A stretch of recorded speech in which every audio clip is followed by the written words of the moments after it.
Gamitin natin si Yuri Yagami dahil masakit ang ulo ni Chupapi. Napakaangas naman ng KDA, sana maulit muli. Pero bakit naman ang tagal nyo pumili? Eto palang ginagamit ng mga pro player. Naka-tank build pero assassin. Wala ba dito yung kay Chooks? Mage emblem? Napakasakit naman ni Johead. Siguro dahil sa emote, mamaya ka talaga sa akin mukhang robot na may remote. Handa na nga ako ditong flying kick. Kaya si Johead hindi ko na pinasabi. Ang tawag dito sipa ng pagmamahal. Mabilisan lang, hindi masyadong nagtatagal. Parang yung ex mo lang. Sa iba, nagpakasal. Tinutulungan ko sila mag-turtle kaso naagaw ni Lancelot. Ang bilis talaga ng kamay nitong bayot. Napakaswerte ko naman. Yung alien, ako pa yung dinuraan. Naglaro na lang ako ng tagu-taguan sa damuhan. Maaabutan din kita basta wag ka lang tatakbo. Bibigyan kita ng sapatos kasama yung pako. Huwag mo lang aamuyin dahil pati yung amoy niyan sumisipa din. Binasag ko na yung tower nyo, walang bantay. Sabay kuha ng repolyo, pampahaba ng buhay. Lumabas ka dyan, huwag ka magtago sa spaceship mo. Hindi ka na namin pauwiin sa planet Namek. Wala na dun si Piccolo. Ayaw nilang lumabas, ako na lang yung papasok dyan. Kaso hindi na ako nakabalik, hindi naman ako nanghihingi pero ako yung nabigyan. Napakatapang din ni Karina, pinasok sa tower kahit tatlo yung kalaban. Nabugbog din siya tapos natuluyan. Aba syempre naman, idol yata ako niyan. Aba nag-iisa sa mid si Aling Puring. Pag nahuli ka ni Chupapi, ang sasapitin mo malagim. Matulog ka muna ng gising, tapos gumising ka ng mahimbing.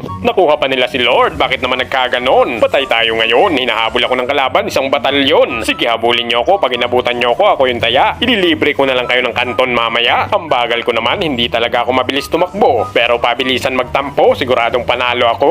Napakaganda ng talon, nahuli ko dito yung mga kalaban. O buti naman yung mga kampi ko, ako'y tinutulungan. Dapat ganyan, magkaisa tayo mga kaibigan. Focus lang, huwag tayo magtrastokan. Eto, alam nyo naman, kanta yan. Lalalala. Waiting ako dito habang naghihintay. Tumaan yung robot na papilay-pilay. Sayang naman ang paghihintay ko kung pauuwiin pa kita. Nakatikim ng malakas na tama, parang tama mo sa kanya. Wala na akong no choice, kailangan ay paglaban ng ating base. Sa pool yung alien, parang nabasag na flower base. Kaso inahabol nila ako, kasama pa si Lord. Patawarin niyo po ako sa aking mga kasalanan. Mabait naman ako pagtulog, pero kulang ako sa tulog. Paano ba yan? Makikipagsabayan na lang ako, hindi na ako aatras. May kasamang Angela de la Guardia para malakas. Hindi na uubos yung kalaban, nandyan na naman sila. Pag nawala yung isa, may dadating na isa. Salamat naman at dumating yung aking mga kasama. Ikaw naman ang pagtutulungan namin, robot na malaki ang ulo at panga. Wag nyo nang ibibigay yung Lord, itong Lancelot, nakakarami na sa atin. Di baling kayo yung makalbo, wag lang yung tower natin. Gusto mo ba ng one hit? Ang tanong, gusto ka ba? Si Johead naglahong parang bula. Parang yung pagmamahal niya, bigla na lang nawala. Magtatago lang sana ako ng sama ng loob, pero may nauna na pala sa akin. Kung ano man ang ginagawa nyo dyan sa damuhan, sige na, hindi ko na kayo aabalahin. Namiss ko talaga mag-tower dive dito, pero ako hindi niya namimiss. Sumablay ang flying kick ko, naging flying kiss. Ganyan kasakit pag sinalo mo lahat ng bala ng kalaban, pero mas masakit pa rin pag ibang sinagot ng iyong nililigawan. At pinakamasakit na ubos kami, nakabawi yung mga kalaban. Tuwang-tuwa si Johead, kami yung tinitipi-tipihan. Congratulations yung mga kalaban, ang gagaling. Pero itong si Johead talaga yung aking best friend. Victory!